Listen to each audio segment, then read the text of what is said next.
Well, good evening to you, and good evening to you too. On the behalf of our chairman, that is the chairman of the General Assembly of the Church of God Reformation Movement in Barbados, the Reverend Vasco Perry, and the members of the planning committee, I do warmly welcome you to this, the second session of our Family Life Enrichment Series 2023. So glad that you could join us.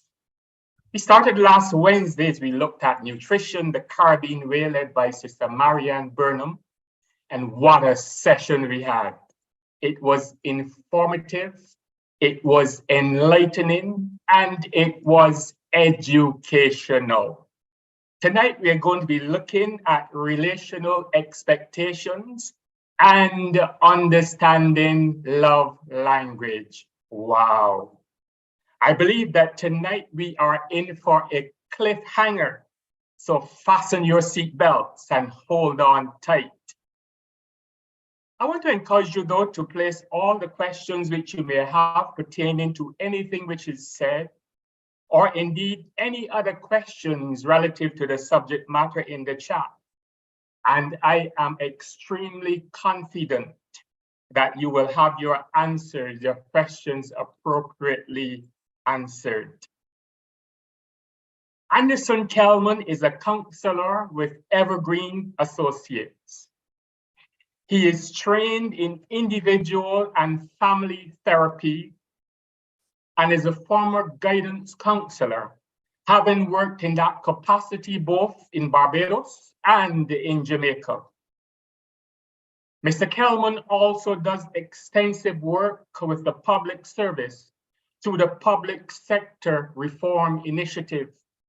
He has traveled throughout the Caribbean region, facilitating workshops and conducting interventions. Some of the workshops facilitated by Mr. Kellman are managing stress, marriage and family matters, as well as workshops focusing on men's issues. Recently, Mr. Kellman was asked to present at the head office of the Church of the Nazarene in Kansas City on the issue of homosexuality. An ordained minister in the Church of the Nazarene, he has oversight for the church located at Bank Hall in St. Michael, where he has been pastor for the last 20 years. Mr. Kellman holds a Bachelor of Theology degree and a Master of Arts in Counseling Psychology. He is married to Maureen Kellman, and they are the parents of 2 children. Ladies and gentlemen, the Reverend Anderson Kellman.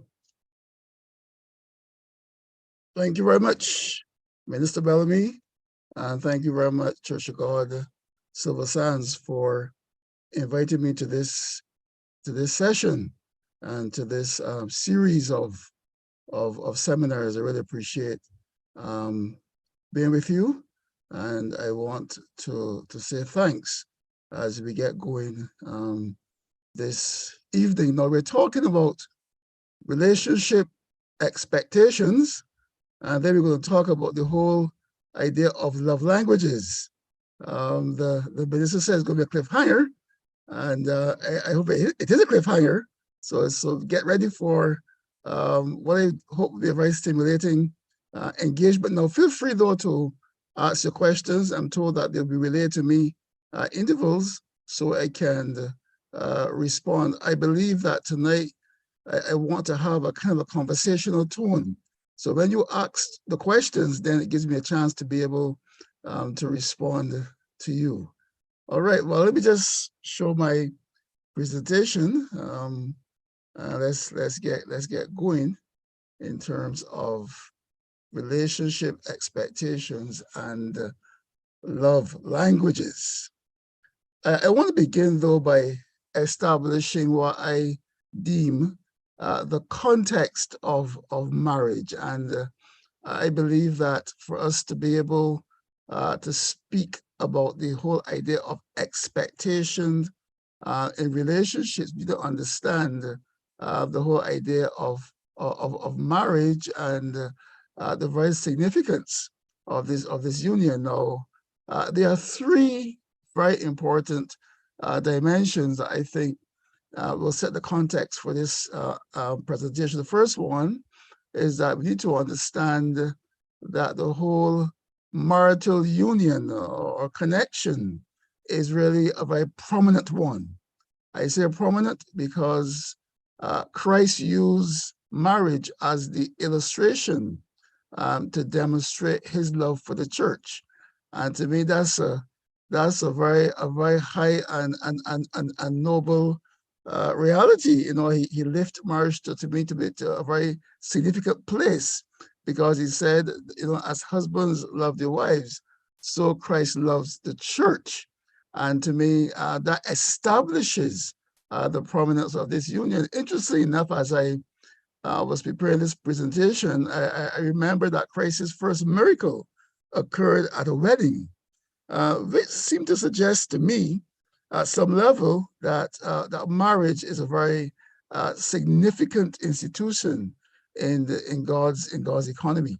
So marriage is a very prominent union. Is also one of great priority. You know, the book of Genesis tell us that for this reason, Genesis 2 and verse 24, for this reason, a man will leave his father and mother and cleave unto his wife. Now, as I think about that whole parental connection, that parental bond, I don't think there can be any relationship that gets closer a parent and a child. I mean, that's perhaps the closest relationship that one can get. But God's word says a man will leave that relationship and cleave unto his wife. So biology is basically trumped when it comes to the whole marital connection. Marriage is in God's economy a much stronger union than even that which is created through biology. So there's a prominence of marriage, there's a priority of marriage as that union which God is saying to us ought to come before, even before that parental connection. And then, of course, the promise of marriage, and this speaks of the two becoming one, as the tapestry of two lives are basically woven together over time. And to me, this is important, though, because we need to understand that bonding together, that building together, that connection involves the entire individual, the entire person. And because it is so important, it therefore then means that what persons need and expect from each other is going to be a critical component in that whole bonding process, the whole bonding exercise.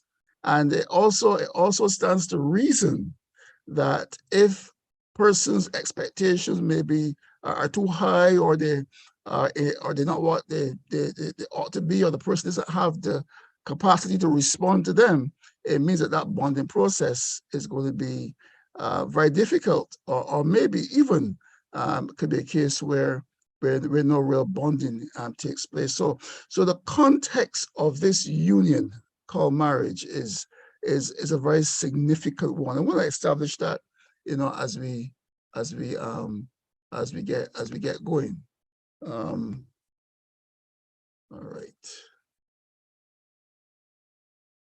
right. So and the second point I want to make, though, before I actually delve into the topic, is the whole idea of some of the errors that are made that affects that whole issue in terms of expectations and disappointment that occurs sometimes in that relationship.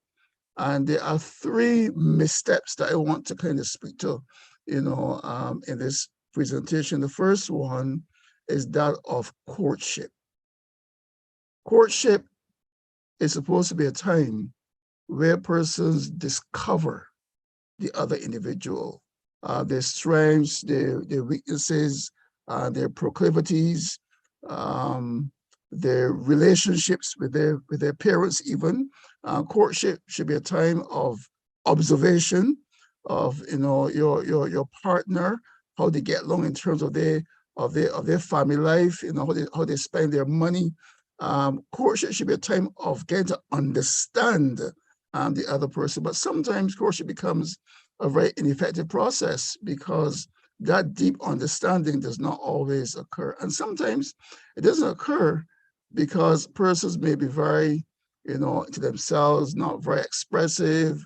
Persons might be in a place where they don't share very deeply, or there may be the issue of sex that might step in. And one of the things that I've found as a therapist, as a clinician, is that when relationships, become sexual, that whole idea of discovery, and I'm sure some persons are going to probably respond to this, is truncated, and sometimes what is happening is that rather than you discovering the person, now if you meet, it's just to have a role in the sack, and that whole process of getting to know you better is not carried through, and so sometimes an ineffective courtship can set us up for problems in terms of understanding each other, and also being able to express and articulate what we want.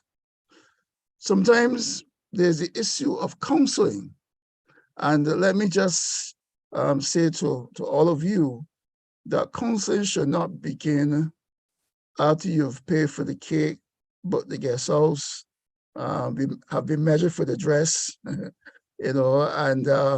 you've already paid half the fee for the caterer, and then you start counseling. Someone said to me some time ago, a long time ago, when I lived overseas, that we have to get married because we've already spent lots of money, and even though the relationship was one that I would have had serious concerns about in terms of their ability, to mesh and to bond. Yet, because they had spent so much money, then they felt that they were bound to be married. So counseling should begin long before those things have occurred, and it should be broad enough, in terms of incorporating the issues of personality, looking at personality, looking at family background, family of origin. Those are all the kind of elements that should be involved in the counseling process. Not just what the Bible says about marriage and relationships. No, that's important too. No doubts about that. But the person is bringing their total self into the relationship, and therefore the counseling has to be expansive. I said to you before that the promise of marriage is the whole idea of being woven together as a couple, the tapestry of your lives being woven together into one, and therefore, like I said, it's not just your spiritual dimension, but your total self is being woven together, and therefore, counseling need to explore all the facets of the individual and how those facets correlate with your partner, and maybe also how they conflict with your partner, because sometimes there are elements in that whole process that are conflictual. I sometimes use this illustration in counseling of a blind man and a deaf man trying to communicate. The blind man says to the deaf man, "Can't you hear?" The deaf man says to the blind man, "Can't you see?" And they're both trying their best to communicate, but they're just missing each other because they're on different wavelengths. And so counseling ought to be broad enough to encapsulate the entire person in that journey, in that process of counseling. And sometimes it is very narrow, and it sets persons up for faulty expectations when they become married, and that creates problems in terms of the relationship. And of course, the third dimension is that of the community. And I know we're all church folk, and that's wonderful. But there are times when the community may not be as supportive, as they should be to the couple. And sometimes it can go a bit further, whereas the business community can be very disruptive. I remember when I first got married, and that's a long time ago. And I share the story because the person is now deceased.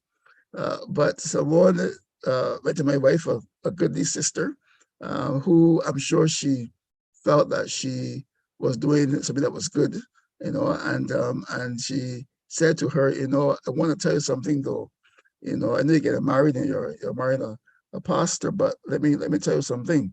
It's important for you to recognize that though he's a pastor, he's a man, which is true. And then she said, and always make sure you have something on the side into a bank account or some sort of money that he knows nothing about, because you never know when things might go south. And she said, take my foolish advice. And so, of course, my wife related to me the sentiment of the sister. And I said to her, well, she said it was foolish advice. So, of course, it's foolish advice. And of course, she spoke out of her experience in terms of her own journey of marriage. And sometimes persons will speak into our ear things that are not consistent with what a good marriage ought to be, but may be consistent with their expectation. That's why I'm so glad that Church of God at Silver Sands have seen the need to have this kind of engagement, because it is crucial in terms of setting the foundation for good, strong, and robust relationships. So there's some missteps that can occur, some crucial errors that can happen in terms of the relationship journey, where we marry persons that we don't quite know very well because of ineffective courtship, where our counseling may be focused more on spirituality, and where maybe the community might want to have some cake, but they don't really know how to support us in the entirety of the relationship. And that's significant though, because I've seen it time and time again occurring with reference to individuals who make these errors, and the consequences at times can be quite disastrous. All right, so let me just talk a bit though now about the whole issue of how are these expectations created in terms of marriage. So I've set the context. I've shared some of the crucial errors that persons make in the establishment of their relationship, their marriage, and then I want to share now how these expectations are actually created in the context of the individual, and by extension, the context of the relationship. And so there are three major areas that I want to kind of quickly mention. The first one is the lived experiences of the couple, the individuals in the relationship. And I'm going to drill down further on each of these topics in a short while, the lived experiences. All right. The second important dimension is that of the love tank, and this love tank is a phrase that I captured from Gary Chapman, the author of 5 Love Languages, and he talks about the love tank of the individual and how that love tank, has been created, and what are some of the different deficiencies and deficits in that love tank. I'm going to talk about that because that is very, very important, because each person have a desire to be loved. As a matter of fact, when God created Adam, God said it was not good for man to be alone. And so he made a woman because God understood that Adam was a social creature, and that he needed to have that sort of engagement and interchange, with someone that was like him, if he was going to reach his full potential as a person. So we all have a deep need to be loved. If someone says that they don't want to be loved, then something is wrong with them, because that's our reality. Sometimes persons may have had bad experiences, and so they try their best to suppress, that need for love, but we all have that as a basic need. And of course, the third dimension or dynamic that creates these expectations is learned behaviors, the thing that we learn over time. So let me just drill down a bit deeper on each of these three very significant issues.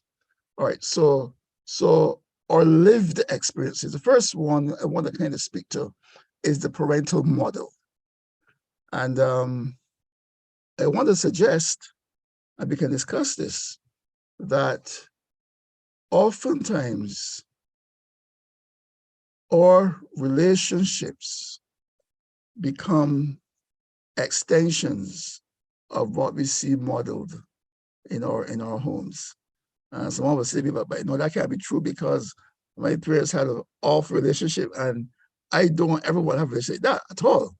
And I say to you, who would have said that then that parental relationship still becomes for you a reference point.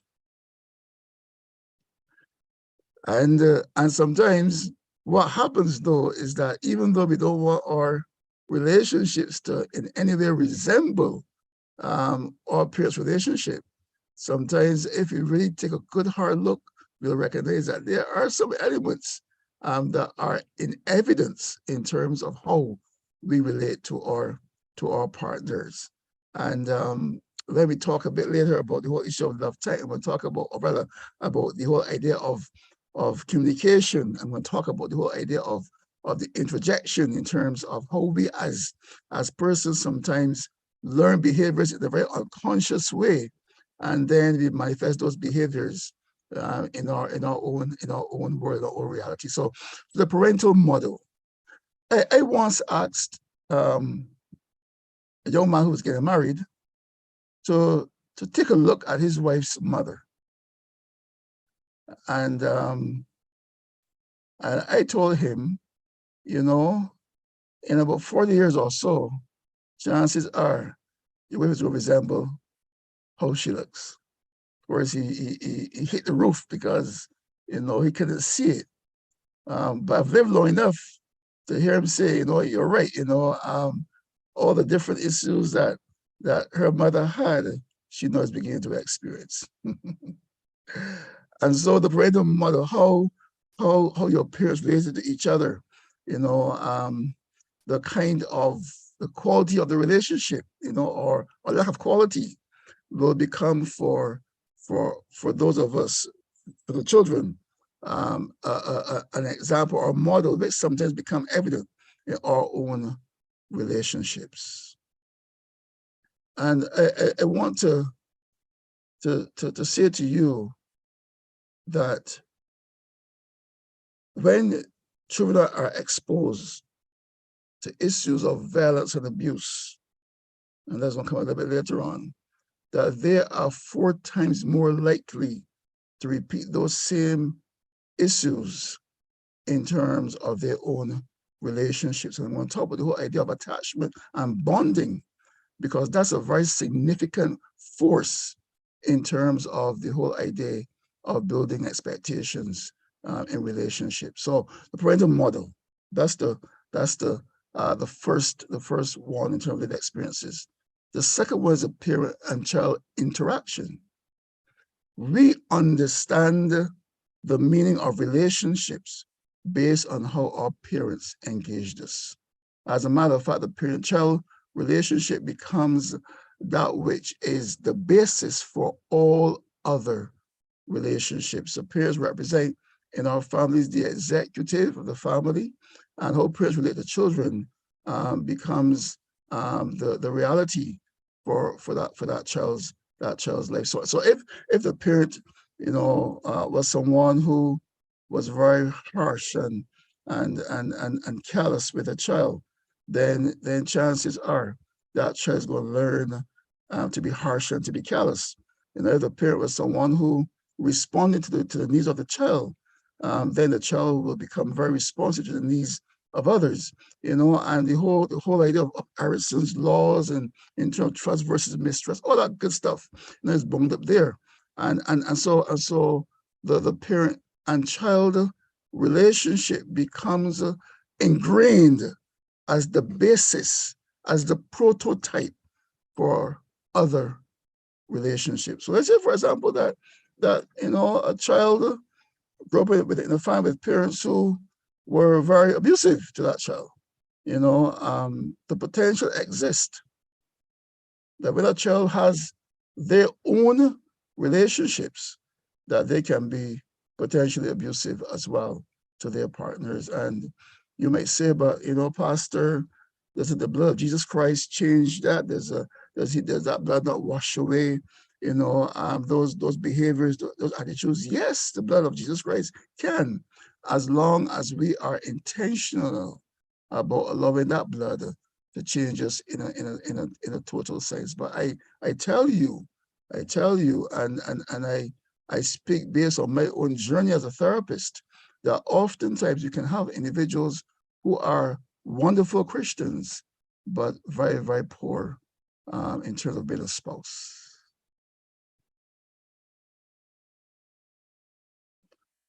The third dimension, which I've lived experiences, is of family trauma.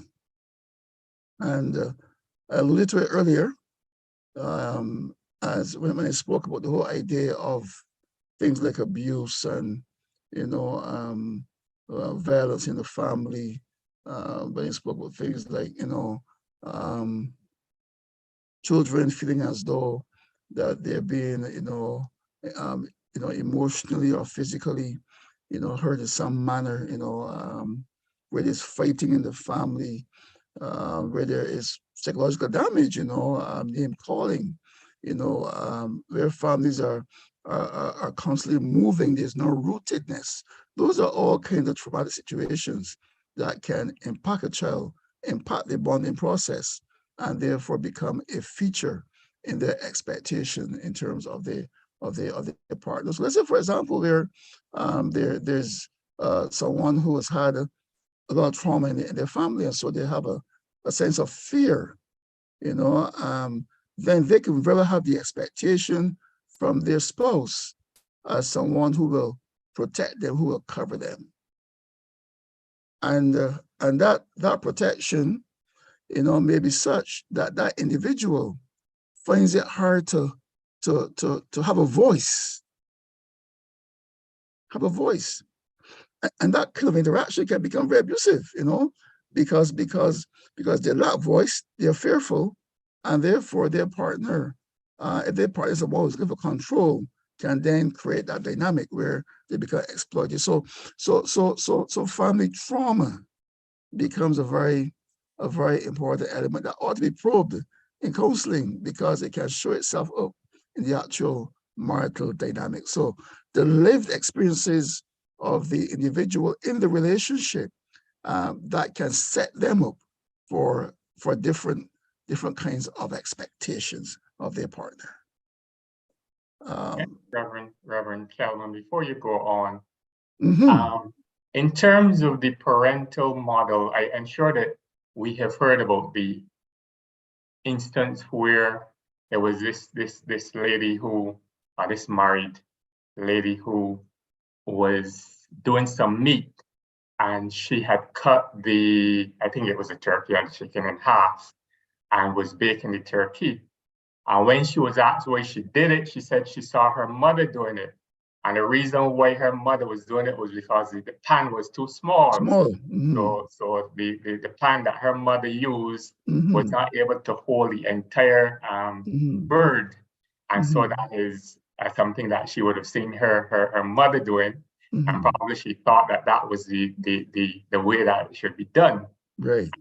And when you talked about the parental model, it is so true that sometimes we model what we actually grow up seeing. The other You're thing, so right. You're so right, Minister Bellamy.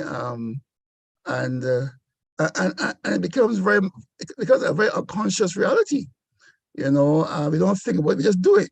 Even in terms of how we prepare meals. How we cook the rice. Or maybe in my household it was cooked a particular way. Your household it was probably baked. And sometimes that can become a point of conflict, even in terms of the relationship. So the whole parental issue becomes a very normative, a very unconscious way of behaving, you know, and that affects the relationship, and also it builds certain expectations. I mean, it may be a case where, let's say, for example, you know, that one parent never worked. All right, so mommy never worked. You know, she was a stay-at-home mom. But I've married a young lady who is you know, she's a professional. She goes to work, you know. But yet my expectation is based on the fact that I saw mommy doing all these things, and therefore I believe that my wife should also do all these things as well. But how can she? Because I mean, she goes to work 8 to 4, just like I go to work, and therefore there has to be some adjustment. Now, if that adjustment can be made, then you can see the kind of problems that are going to emerge, because there's no way that she can accomplish all the things that a stay-at-home mom can accomplish, and vice versa as well. You know, it may be a case where her dad was Mr. Fix-It Man. You know, he fixed everything in the house. You know, he on Saturdays he would make sure he checks everything out and go to the hardware store and fix stuff. But your husband is the one who has maybe a very involved job. It involves traveling, and therefore he can't do all that stuff. And so in your eyes, he's not as effective a husband as your dad was, because your dad was a fix it right man. And so that parental model can become, you know, a very significant force and factor in terms of our expectations. Excellent point, Minister. Okay. All right, so that's lived experiences. The second one is the love tank, the desire for love. And I believe that this one is crucial. I said to you before that every individual have a desire to be loved. But sometimes that desire becomes distorted. And I saw a very profound comment by Howard Kleinbell, who said that our desire for love is distorted by relationships, but it can also be refashioned or reformed through relationships as well. What Kleinbell was really saying was that sometimes relationships can distort that desire for love, but if you find yourself in a good relationship, it can also help us to reformat it and have a much better understanding or idea of what love ought to be and should be. So the desire for love is across the board. We all have that desire.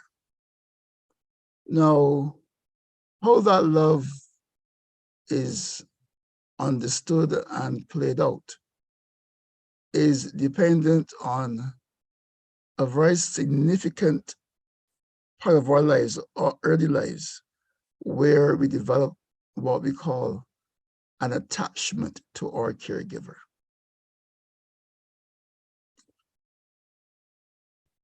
Now, the attachment idea is significant because, like I said to you a little while ago, it forms the basis for how we relate to one another. And the attachment is based on how we relate to our primary caregiver. Now, there are 3 major attachment styles, we call them in psychology. The first one is the securely attached. So you have parents who love you, who love in return. They give love to them. You know, you can depend on them to take care of you. You can trust them to always have your best interests at heart. And so you develop a certain level of autonomy, you know, and you're able to give love and receive love. We call that securely attached. And therefore, you form a relationship with a young man, young woman, and you share love. You love them, they love you back in return, and you talk, you engage, you share deeply, and that's fine. That's no issue. Yeah. All right. And so your expectation in your relationship is one where there's mutuality because you develop very securely in your attachment. When you cried, when my daddy came and to see what was wrong, when you fell down, and got hurt, they didn't say to you, man, you was a big boy, man. Don't stop being like a sissy, man. Big boys don't cry. No, they say, okay, what's wrong? What's wrong? What's wrong with you? What's going on? Your foot's hurting, and they bandage your foot and put plaster on your wounds. They loved you, and so you understood that, and they taught you how to reciprocate that love as well. Securely attached. Then there's the insecurely attached. Those are the relationship with our caregivers where their love for us is inconsistent, where we're not always sure that they will respond to our need. And sometimes when we are maybe down and out, they're not present in terms of their own ability to love us and to care for us. They don't demonstrate that love and that care. Insecurely attached. And of course, then we form relationships and we are not sure about our partners. We find it difficult to share deeply, to be transparent. The whole idea of being able to be vulnerable. I'm going to talk about vulnerability a bit later because this whole discussion here of expectations is leading up to the point of being able to create an intimate relationship. And when I say intimate, I don't mean sex, because sex is not intimacy. I tell my clients, because my office is in Dallas Road, and I tell my clients, intimacy is not sex, because down the road, there's some persons who may be having sex all they know, and there's no intimacy.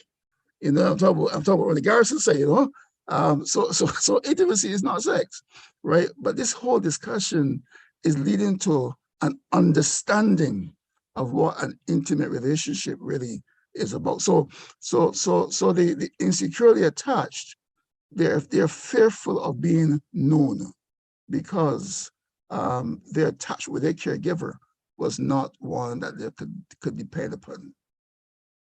Issues of rejection, they're often concerned about because of what they would experience as a youngster growing up. And then there's the third attachment style. It's called the avoidantly attached. And those are the ones who sometimes run from deep relationships. And when they are in deep relationships, they expect that they will have a measure of control.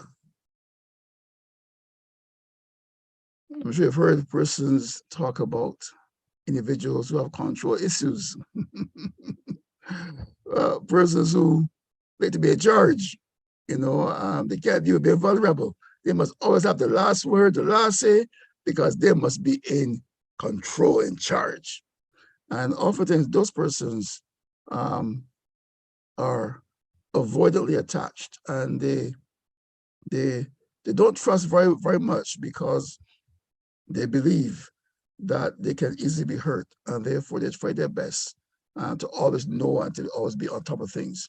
Those are the persons who will give their partner a cell phone and command that they don't ever turn it off. They're the ones who will call to see if their partner have arrived home. Of course, initially it seems as though it's just a sweet gesture. Initially, it seems as though the person cares deeply for me, and they just want to make sure that I'm safe. But then over time, you realize, what? It's not about care, it's about control. It's about the person wanting to ensure that I am where I'm supposed to be. This is about the person making sure that they know my whereabouts at all times, and then it becomes a burden. It becomes bondage because this individual have an expectation that they should always be in control of the relationship. And so you But on your way home from work, it's the possible Auntie Sue, but you forgot to tell them. And when you get home, there's all kind of trouble in the house because you never told me you're possibly Auntie Sue. You should tell me when you're stepping out. This is not right. And a molehill becomes a mountain. You're like, I don't understand this at all. You know what I mean?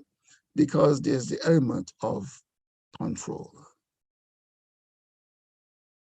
The love tank is empty, but more than that, it's become distorted through the relationship with the primary caregiver. And this is what happens when you form that alliance with that young man, that young woman. They come with their baggage, with their attachment issues. And that's why I said to you earlier that one of the important ingredients of building a strong marriage is counseling that is broad enough to embrace all of these elements in an individual's life. And sometimes you are surprised in terms of conflict, that happens in a marital situation, and sometimes you don't know where it's coming from. It just keeps popping all the time, almost as though it's just a small issue creates such major problems. How could that be? It's not really a small issue, though. Is what is behind the small issue, the expectation, the distorted love tank, the attachment challenge that really is giving some level of life and what you see as the small issue. I tell persons, that a pin prick is not major. I mean, go to the doctor, he pricks your hand and checks your blood, that kind of stuff. That's no major issue to a normal person, but a pin prick to a diabetic could mean loss of a limb. And so it's not the issue, is what is behind the issue. Love tank. Third dimension is that of learned behaviors. And I'm sure you all would agree that the media is a major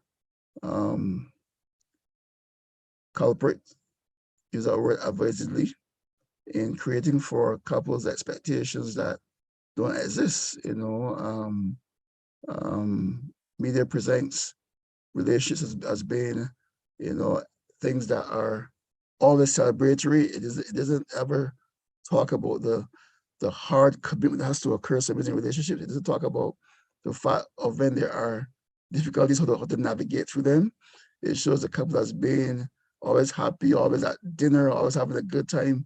And so we develop a false understanding that you get married or you enter relationships and you live happily ever after. There's no happily ever after, right? There's intentionality in terms of how we want to live this relationship that creates the happiness afterwards. All right, so the media, our peers, what our peers say to us, about relationships and how they try to influence our expectation of our spouses, and of course you gotta be careful with what you take from your peers, because if their relationships are not going very well, then I'm not sure that they're the best persons to give you information or advice about your own relationship. So be careful with what peers will say or speak into your life, And then of course the issue of values, what we value, what's important to us, what are those things that we see as key and crucial to our own happiness. So for example, you might value money, lots of it, and therefore your expectations that you're going to have a husband or a wife who earns well. But what happens when they lose their job? What happens when there's a recession or there's a re-engineering of the company and they're made redundant? And of course, that creates a major issue because of what we value. So the values that we have will also create for us the expectations.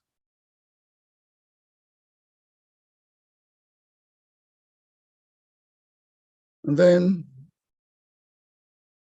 having set the concept of marriage, having talked about some of the elements that create for us expectations in our relationships, I want to talk about the idea of how do we take charge.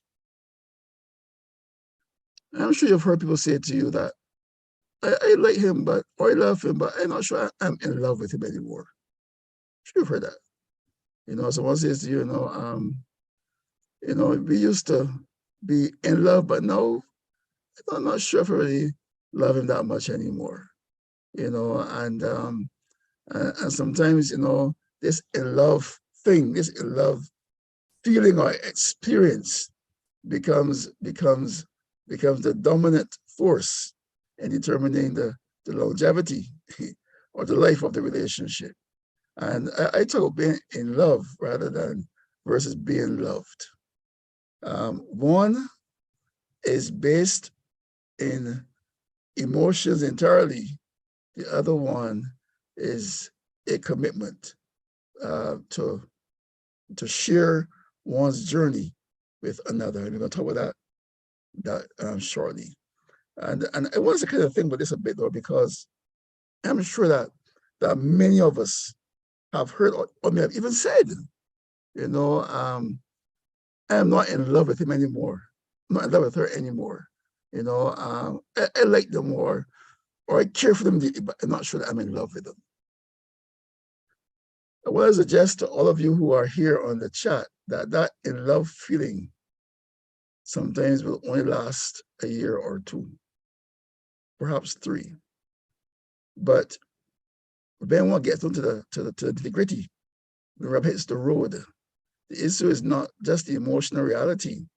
The issue has to be what is intentional. What do we want? How do we want our relationship to look?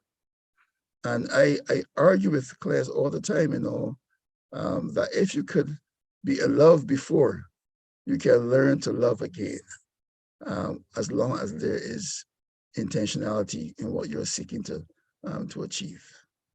So taking charge. Reverend Kellman, there are 2 comments that I want to share that has been placed in the chat. The Yes, first sir. one is, if this relates to an earlier topic, an earlier section, which says, if it's something positive to the relationship, it shouldn't really matter if the person copied it from the parent. So I suppose this relates to the fact that in terms of parental, when you look at yes, the parental model. So if you see something that has a good thing to it, then there's really nothing wrong with if you taking that model and running with it. And there are benefits in that. Let me respond to that though, because good by whose definition, right? If both of you think it's a good thing, then it's free. You have no problem. Playing silly, keep moving, right?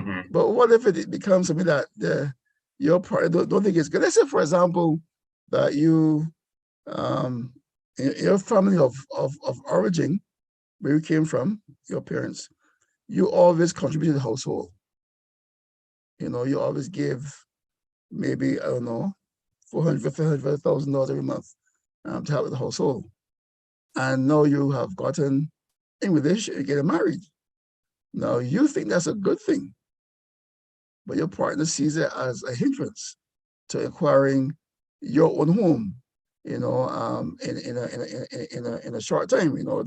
He or she sees it as a stumbling block to be able to achieve a mortgage or your own home. So for you, it's a good thing, but for your partner, it's not such a good thing. And therefore, you got conflict. You got conflict. So you got to determine how you define what is a good thing. If both individuals have no issue, then it's a great thing. But what may be for you a good thing, maybe for your partner, not such a good thing. That's where the issue of communication, we can talk about that a little bit later on, comes in being able to basically navigate through that particular situation. Understand that you and your partner are coming from at times two different worlds, two different backgrounds, two different ways of thinking, of acting, and you're trying to take this difference and create a kind of a dynamic connection. And therefore, there will be times when what you bring, though good, may not be deemed good for your partner. I just want to kind of say that. Quite interesting. Yeah, there's another comment that the session is very timely and informative, and their perspectives, and there's much to learn and to unlearn relative to some of the things that are being discussed. I want to ask a question here, though, Reverend Kellman, in terms of in love and being loved. I know that you mentioned that sometimes being in love might not last for very long, a year or so. So would you advocate that two individuals who were madly in love a year or two prior, but then that love apparently seemed to have died, would you suggest that that couple stick it out and continue the relationships? I did note that you said that sometimes relationships have to be intentional, they have to be intentional. But when love has quote unquote died, what is the best thing to do? Seek to revive it? I think that all efforts should be made to revive it. One should never allow a wounded soldier to die. But I must confess that there are times when reviving it will create difficulty for one or both individuals. I've seen situations where to revive the relationship will be at the expense emotionally and physically of one or both individuals in the relationship. And when that occurs, then of course one has to consider seriously the individual's health and their continuance, as opposed to the contents of the relationship. So I was very philosophical how I said it, because I don't think there's any one size fits all. There are times when you can redeem it, where persons can take on a more transactional tone and the navigation of the relationship, but there are times when revival of the relationship is to the detriment of the individuals in a very real way. Okay. Now, my suggestion, though, Minister, is that we try not to get to that place, and that when we are in love, we also seek to find individuals that can help us to navigate in the because the in love might just simply be a response to a situational crisis. I've been looking for a girlfriend for years now, and she has just turned up. And so I've not observed her behaviors, I've not observed her background. She is just simply a breath of fresh air, because for years now, I wanted a girlfriend just like all my friends. And off to the club, off to a nice whirlwind of romance. True. But then when the cloud bursts and my feet hit terra firma, then I realize, that we are like, east from the west. We are far, we're just different, you know what I mean? I almost say chalk and cheese, but we're just different, and it will pose a problem. It will pose a problem. I'm going to talk a bit more about in love and stuff a bit later, though, because, well, the next slide, because this is very important that we understand, these differences. Now, I'm not suggesting for a second that we can't be in love for a long time. I'm not suggesting that we can't love our spouses and have a great romantic relationship for many, many years. I'm not saying that at all, because that would not be true. But what I'm saying is that this whole fatuous and this cloud nine feeling is something which can be a counterfeit of what genuine love really ought to be. That's a point that I'm making, though. Yeah. But let me race through it very quickly, and talk about the whole idea of in love. In terms of it being emotional. It's based on feelings. And it creates that euphoria. Basically. Now, every relationship I want to suggest begins with those strong emotions. And I'm sure we all can identify with being on the phone with our beloved, for hours, dropping them off to sleep and waking back up and continue the conversation. I'm sure we all know or whatever experience. When she passes, you feel the butterflies in your chest. All that stuff. You go to the church event and by the time you get there, you're looking for this person all the time. You know what I'm talking about. Yeah, of course. I mean, it begins there. But if it stays there, then you got a problem because relationships are supposed to progress, from the initial attraction through to what we call depth relationships. We're going to talk about that in our next 2 slides or so. The in love feeling is very emotional, which is a good place to start, but not to stay. Being loved is transactional. It must make sense.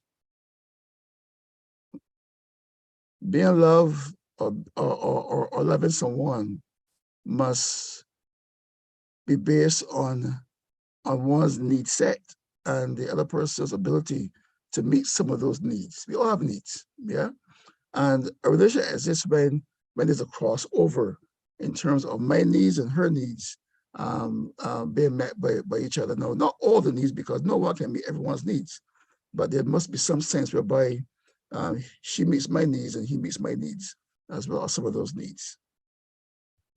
Being loved is developmental. It's transactional.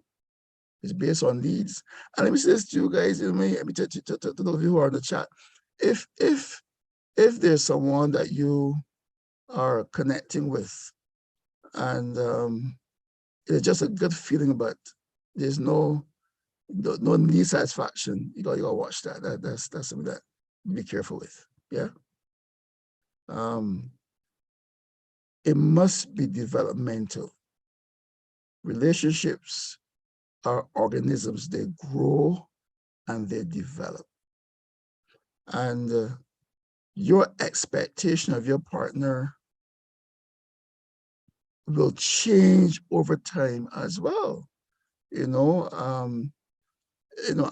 you grow, as you develop as an individual, what you will want from your partner will also change over time. That's why you find that you can have some very good relationships, and then in time, as change occurs, the relationships also they die, because the person become incompatible. They may start being very compatible, but as they grow over time, there's an element of incompatibility. And let me also say this as well too, and I mentioned it before briefly. Let me say it now, and in a very frontal way. Let me say this: that what makes you a successful employee or businessman or businesswoman is not what will make you successful as a husband or wife or a girlfriend or boyfriend. The need, the skill sets are different. They tell us if we're going to make it in the corporate world, we got to be strong and focused. We got to be on top of things. We got to be in control. We got to take charge. In relationship, if you're going to make it, you got to be able to share, to be vulnerable, be transparent. And so you can have persons who are sought after CEOs or sought after, artisans, but yet they're on their third, their fourth, their fifth, their sixth relationship, their sixth marriage. Because the need sets are different, in terms of what would make you a good spouse, as opposed to a great executive or a good businessman or businesswoman. Transactional, developmental. Move from initial attraction through to depth relationships. Now, I want to kind of spend a bit of time talk about this development stuff, though, because I believe this is really, really important for us to understand, and also as a point of correction as well for relationships that might be struggling. And I know there's much thought about communication, about message sent and message received. I'm not going to deal with that tonight. I mean, that's for a different day. But there are three elements in communication that will deepen the relationship. The first one is the courage to risk. If we're going to grow and we're going to develop the kind of relationship that is successful, that will stand the test of time, if we're going to be able to respond appropriately to our partners, then we have to develop the courage to risk being known. And I think that one of the expectations of a relationship should be the expectation of safety. Let me say one again. I believe that one of the expectations of a relationship should be the expectation of safety. And I've been doing some reading over the last few months in terms of John Gottman, and he's maybe the relationship guru of the entire world. And John Gottman says that the element of safety in a relationship is of primary importance. Safety has currency in relationships. If you cannot be real with your partner, then who can you be real with? The courage to risk being known, the courage to be real, to be authentic.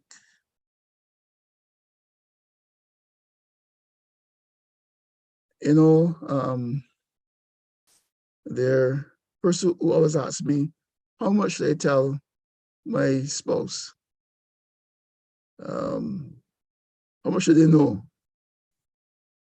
My response to them is normally, I don't know. But what I will tell you is that if you struggle to tell them, perhaps it is something you ought to tell them. If there is a struggle, you don't sure they will respond to you, they may reject you. If that's your concern, then chances are you probably should tell them. The courage to risk, the courage to be real.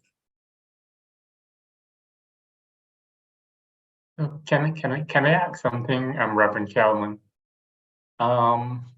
Is it that you are advocating, or somebody is that couples, that there should be secrets in relationships, that maybe a husband and wife should keep certain things from each other? Is there a risk? Is there a risk then in being vulnerable, in revealing everything to each other? Should we hide some things from our partners?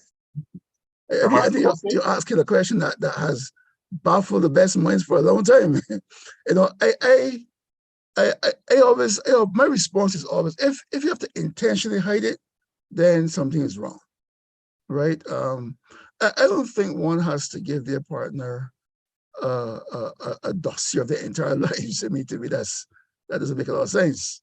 But certainly, there are some key issues I believe need to be discussed. For the purpose of transparency and openness, and understanding as well of your partner, because we should dwell with each other in understanding. All right, and if we can't share so as to get a full understanding of one another, then we got a problem. All right, and I don't think that couples should intentionally keep secrets from each other. If that is if you have to intentionally keep a secret, then maybe something is wrong about the safety of the relationship. But yes, Minister, it's one of those hot topics, that persons struggle with. But I tell individuals that if you don't share the important stuff, then you're acting under false pretense. And when he or she finds out the reality, they might be in some trouble, in terms of the whole situation. Yeah. The courage to be rejected, and I'm not suggesting that you will be rejected. I'm saying that you're going to share stuff that can create a potential that a person might say to you, I don't agree, or I don't like this, or this will make me have to think twice, but it's better the person to think twice early or earlier than later. Yeah. And so the issue here we're talking about is how do we move our relationship from just the initial attraction to a depth relationship. And these three dimensions, or these three comments or questions or ideas must be present in our communication, being transparent with our partner. And I said to you that one of the important elements of any relationship should be the element of safety. I always ask couples a question when they're premarital counseling, or even postmarital counseling, relationship counseling. I always ask them this question: do you think that your partner would intentionally do anything to hurt you? And if either of them answer the question by saying yes, we have some work to do, because it means that situation is not safe. Intentionally. I'm not asking them if their partner will hurt them, because that happens all the time. A careless word, an action, we didn't think through carefully enough, and persons get hurt. That's normal in relationships. But would they do anything intentionally to hurt you? And if you say yes, then we got some real ground to cover in that situation. We're talking about how do we move our relationships to depth relationships. We're talking about the whole idea of expectations. What creates those expectations? We're talking about the whole issue of family, the model, parental model, or our own lived experience. We talked all those things earlier, but we're talking now about how do we manage, how do we strengthen, how do we take charge of our relationships? And the first important element is to create safety, where we can communicate fully and unreservedly with our partners. Very, very, very crucial to building a strong relationship.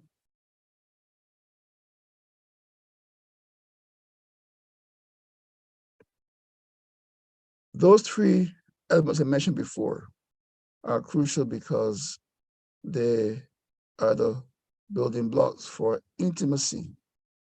And intimacy comprises of vulnerability and responsiveness. Let me talk about that for a few minutes, though, because, and I do hope that persons who are listening will post your questions, because nobody wants to be vulnerable. We always want to be strong and show toughness, to show dexterity. But in relationships, vulnerability is important. I tell persons that a marriage or relationship ought to be a safe harbor. We go outside, we work, our bosses get upset, angry with us, because as far as they're concerned, we're not performing up to marks. Whether they're wrong doesn't matter. They make demands on us that are difficult. and we struggle, we go back home, and our family, our spouse, our home should be a place where there's that genuine acceptance, where we can cry, where we can laugh, where we can feel as though that we are safe, where we can be strengthened to repeat the cycle all over again. Go back to the workplace, get beaten up, come back home, and we get strengthened for the next day. Our relationship should be such that we do not have to pretend. We can be real. And out of that reality, there is the element of responsiveness where our partners respond to our need in the moment. And the whole dynamic between vulnerability and responsiveness builds intimacy in the relationship. We're talking about expectation here, yeah? And the whole idea of one's expectation of one's partner should be founded in the reality of a safe marriage, or a relationship, one where we can articulate that which we need, and know that the other person will make their best effort or attempt to respond to that particular need. And when that need may be such that it becomes difficult to respond to, we can talk it through and come to some level of compromise. Let me say that again. The whole idea of expectancy in terms of relationship is the ability to create a safe relationship where we can articulate what we want, and our partners will make their best attempt at responding to our need. And when that response may be not what is helpful in that moment, we can come to some conclusion as to how or solution as to how we navigate with that particular need, because it may be a case where your partner is expecting someone to father them or to mother them. You can't do that. And therefore you find some mechanism, whether through counseling, whether through talking with your pastor, to find a solution for that specific need. But it must be a case where the relationship is safe.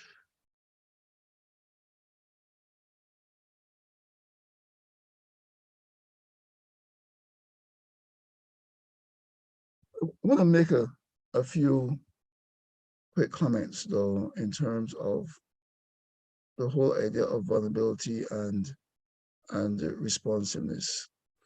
I want to suggest three things. One is that what I'm sharing here cuts against the grain of our social context. We are not supposed to be vulnerable. We are supposed to be in control. That is told to us, that is beaten into us from the time we are small, always take control, always lead, always be in charge.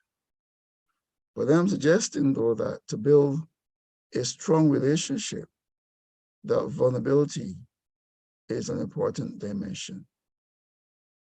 Secondly, vulnerability does not mean weakness.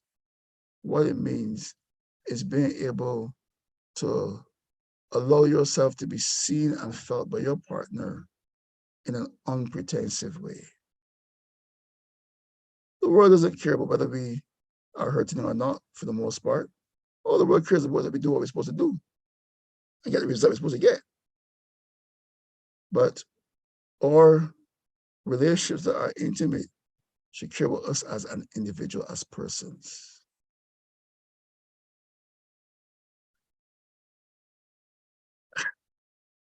I talk a lot about our performance selves. We have the Level Plus coming up shortly. And a lot of parents are going to make lots of promises to their children about what they will get if they perform well. And that becomes characteristic of our entire journey as persons, you know. When we do well, we get affirmed. That's okay, there's nothing wrong with that.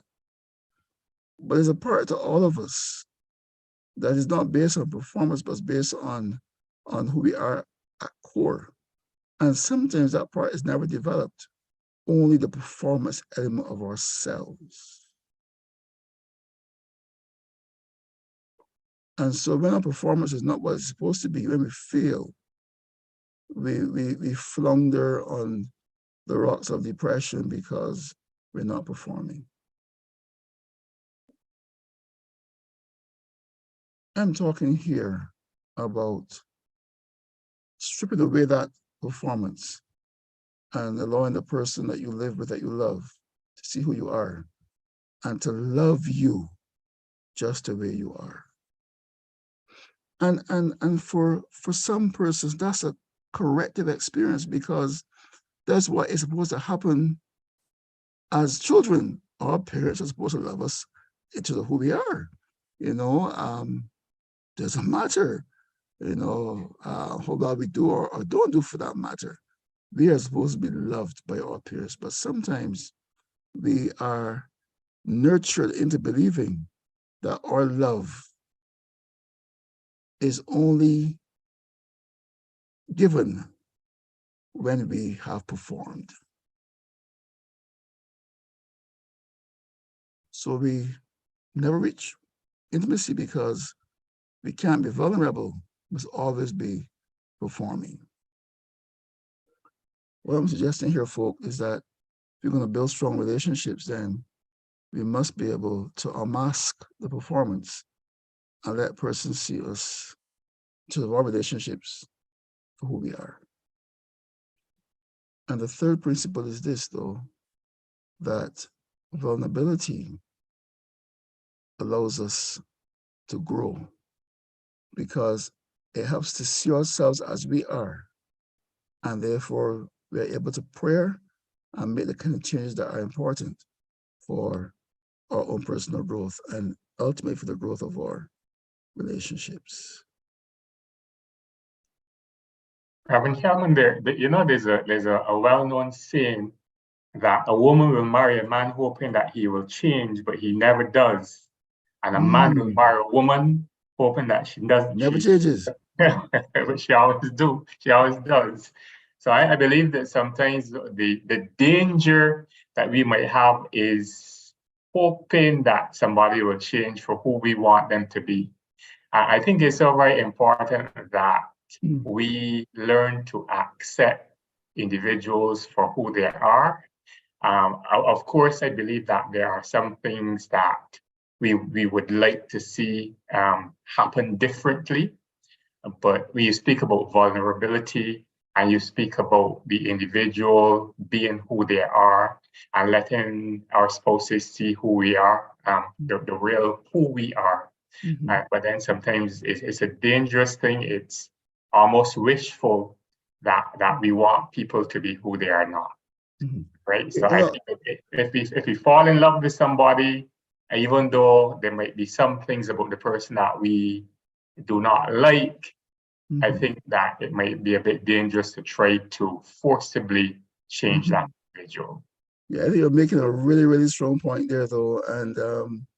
And the mother of Christ, though, Minister Bellamy, was a mother of acceptance. Everything about John 4, not the well, he came and sat beside her and he engaged her. We want persons to change to be accepted, but Christ accepted her, and that created the avenue for change. And to me, that's a powerful statement, even in terms of our marriages, our relationships. You know, sometimes when we fail to accept our spouses, it creates resistance and resentment, and it hardens them in their position. Whereas if we can just find that space in that room to acknowledge, you know, that maybe this is an issue that they're struggling with, and to love them in a way that allows them to see the need for change rather than trying to force them to change. You know, Christ accepted her. You talked with her, you engaged her, you know, and all of that change resulted. And I mean, that's true in John, I think, is it John 6 or John 5, John 7, sorry, John 7, John 8, when was taking adultery, first it won't kill the woman, you know, and Christ just stood there with her and talked with her, you know, and all of that, you know, the change was fomented, you know, go and sin no more. So acceptance should be a priority that then leads to the whole change process, not the other way. I love that. I love that, Minister Bellamy. Yeah.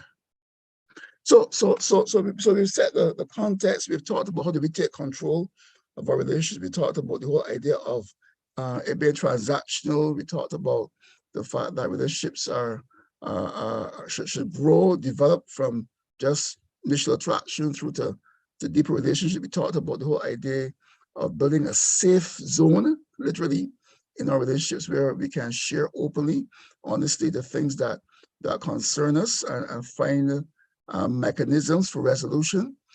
We talked about, you know, how expectations are created based on our social context, you know, our families of origin, all that kind of stuff we mentioned earlier. I want to talk now about the whole idea of how do we keep that love? How do we cause that love to continue to grow and to deepen? And I mentioned earlier that we ought to dwell with one another in the context of knowledge. And that's where the love languages come in, you know, developing structures and ways for relating to our partners. And each person, by their upbringing, we talk about their love tank, you know, what is missing in their love tank, will require different things from us. And Gary Chapman has given to us a very effective and efficient system in terms of being able to understand one another that we get close to our 9 o'clock hour. So I'm going to be very quick with this one here. And I've asked that some of you would have done the love languages question. And hope you have. I hope we know what is your major love language and what is your partner's love language. But there are 5 basic ones. The first one is words of affirmation. And there's some persons who, by their own reality of growth, how they came up, they thrive and they feel love when they are affirmed. Kind words, gentle words, encouraging words. For them, that becomes, you know, like a cool glass of water on a summer's day. That rocks their boat. Words of affirmation. And then there are those who love quality time, you know, and I don't mean time where you are watching TV, you know. TV and quality time. I tell couples, you know, that TV is well, it's TV, you know. Quality time is something different because there's some folk who, in watching a picture, they focus on plot and all sorts of different things, and they don't focus on their spouse. They focus on the blue box in the corner. So quality time speaks about uninterrupted and focused attention with your spouse. You can be doing something together. It's fine. You can play a sport, playing Scrabble, but you're communicating with each other, and the focus really is on one another. Receiving of gifts. And this third one is significant because it is not so much about the cost of the gift. It's really about the fact that you thought about me and you bought this gift as a representation of your thoughts about me. Let me say, though, that one of the major gifts you can give to your partner is yourself. You know, we oftentimes see gifts as things, and they are, but something what persons also need is each other. You know, being able to spend time with one another, the gift of self. The fourth one is acts of service. And I got I kind of a little biased for this one here because I believe that this one is very often evident among our female counterparts. You know, when they want things done in the house, they want something to turn around, and they ask us, and we don't do it. You know, and they get very upset. You know, when you plant pot put in a different direction or a different place. You know, and all kind of things. But acts of service for some persons, you know, doing stuff for them is a representation of love for them. Acts of service. And then the fifth one is that of physical touch. And I'm not talking about sexual touch here necessarily, but I'm talking about physical touch, the ability to hug and you know, they tell us that a hug releases so much endorphins, you know. It's just amazing, you know, just to touch, just to hug, just to you know, a moment of crisis or a hand on the shoulder. I mean, those are the kind of things that will make persons feel loved by us. Now, love languages is supposed to be a tool to be used. And once you ascertain what is your partner's love language, then you make a gallant effort to respond to him or her based on that that language, based on that way of them feeling love. So let's say, for example, that your partner's love language is words of affirmation, right? But your love language is maybe acts of service. You feel more at ease doing stuff for the person, but what they need from you are words of affirmation. So what this is supposed to do is to give you a chance to begin to shift and to change and to modify how you respond to the person so you can speak their language and so they can also respond to you based on your language as well. It's almost as though like you go to a foreign country and you can't speak the language. And so, you know, you point and you show, but the truth of the matter is that the person is not really understanding because you're on two different wavelengths. This tool is supposed to give you a chance to understand your partner so you can connect more fully with them, and so the relationship can grow and develop and become even stronger. And so tonight we talked about the whole issue of how we grow our relationships. We talked about the expectations, what create the expectations in terms of our own life's journey. You know, what we learned, what we our love type. We talked about tonight. You know, the fact that who we are is based on more just our spiritual self, but our social realities. We talk about taking control, being able to build a safe zone in our relationship. We can share openly, where we can talk about how we feel. And then we shared about the whole issue of understanding your partner, knowing their love language, so you can engage them in a way that speaks to them and they can understand you. I just want to pray that, you know, even as you go through this series, that what you would have learned, you know, would be so useful as to transform your very relationships and to create the kind of connections that you so deeply desire, because everyone wants to be loved. Kellman, there is a question placed in the chat which I want to share. It says, what happens if your partner cares more about your strengths than your vulnerabilities, seeing your vulnerabilities as weaknesses? Mm-hmm. What happens if your partner cares more about your strength than your vulnerabilities, seeing your vulnerabilities as weaknesses? Mm-hmm.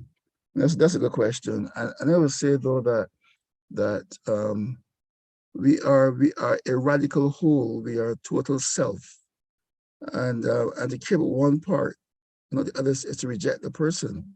And the thing about it though is that we feel more pain when our weaknesses result in us being rejected. And so I would say that person might need to find someone they can talk to, so as to help them to understand that vulnerabilities and weaknesses are rather strengths or weaknesses are a normal part of any individual. No one is strong in every area. And as a matter of fact, it is that engagement where you're strong and weak, and where you become strong, that actually makes the marriage successful, or the relationship successful, because then we can connect in those areas and support one another. So I would say, Mr. Bellamy, that those individuals probably should seek the counsel of their pastor, someone to help them understand that, they're all radical wholes, and therefore, how we can strengthen one another in those areas of weaknesses, of vulnerabilities. Amen. Mm-hmm. Well, Reverend Kellman, I would say that we were treated to a very informative session this evening.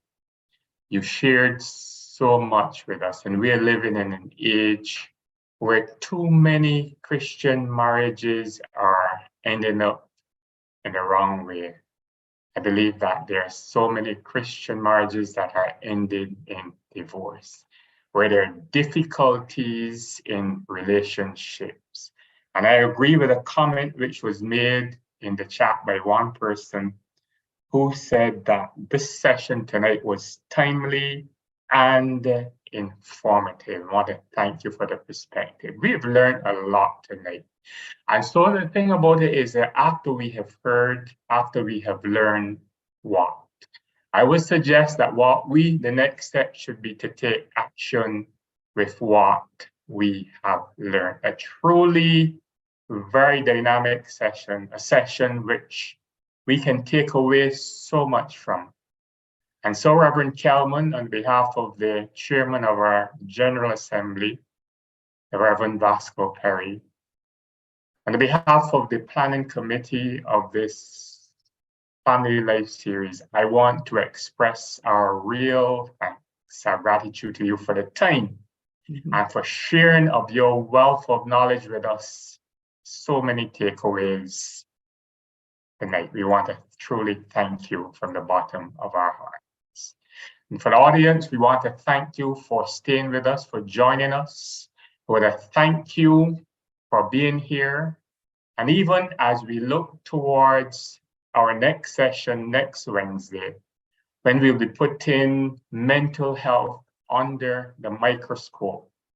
And so I want to invite all of you to join us once again next Wednesday. Invite a friend, invite somebody as we continue Family Life Enrichment Series 2023. God bless you. Thank you, sir. Thank you.